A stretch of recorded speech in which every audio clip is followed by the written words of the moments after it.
దైవ కుమారుడు మనుష్య కుమారునిగా మహిలో నివసించెను.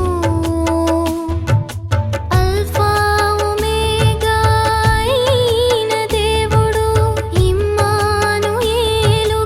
ఉద్భవించెను.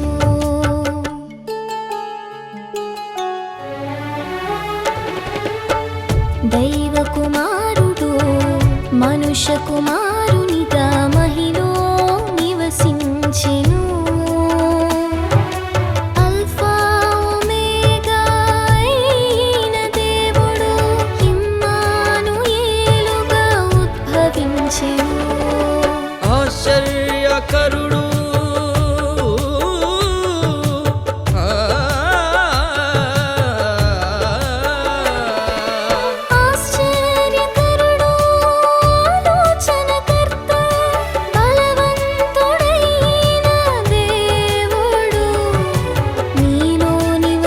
చుటకు సింహాసనమే విడిచెను. నిసస నిసస నిసస నిసస నెరెగ